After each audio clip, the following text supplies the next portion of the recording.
ప్రకృతిలో పెరిగే మత్స్య సంపద ఆరోగ్యానికి ఎంతో మేలని అన్నారు మంత్రి పొన్నం ప్రభాకర్.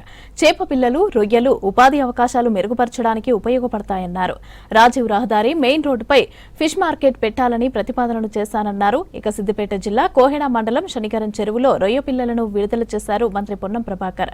స్థల సేకరణ జరగగానే ఇక్కడ ఫిష్ మార్కెట్ ఏర్పాటు చేస్తామన్నారు.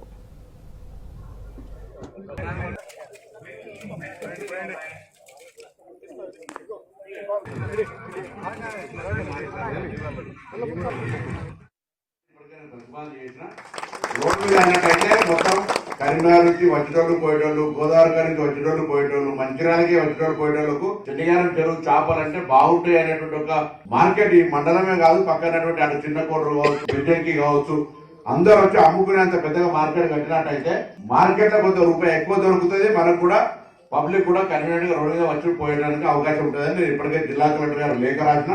దాని కొద్దిగా చొరవ చూపెట్టండి. ప్రభుత్వం తరఫున స్థలం అలాట్ చేయించి దానికి సంబంధించినటువంటి ఫిష్ మార్కెట్ చేద్దాం.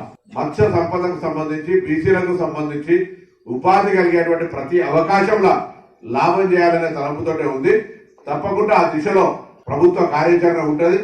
మొత్తం సిద్దిపేట జిల్లా కానీ, కరీంనగర్ జిల్లా, ఉత్తర తెలంగాణ ఎక్కడైనా ప్రతి చెరువులో ప్రకటించిన విధంగా చేప పిల్లలు వేయాల్సిందే. అది బాధ్యత. ఇప్పటికీ ఆలస్యమే అంత బాగుండదు. హుస్నాబాద్ నియోజకవర్గానికి సంబంధించి ప్రతి చెరువులో చేప పిల్లలు, వీలైతే రొయ్య పిల్లలు వేసే విధంగా మనం పంపిణీ చేసుకుందాం. వాటిని తయారు చేసే కేంద్రాలను కూడా కొంత అధ్యయనం చేయండి. వారికి సంబంధించి ఎక్కడ ఏర్పాటు చేయాలో చేస్తాం. కులవృత్తులకు అన్ని ఇవ్వాలనేటువంటి మాట ఎజెండా ఉంది. అట్లా వచ్చినప్పుడు తప్పకుండా ఆ కులవృత్తుల వారికి కూడా మరి పెన్షన్ ఇచ్చి ఎందుకంటే కష్టపడతారు, పని ఎక్కువ చేసుకొని ఇంకా కొంత ఎక్కువగా మనం శ్రమపడి మన ప్రాంతాన్ని అభివృద్ధి చేసుకుని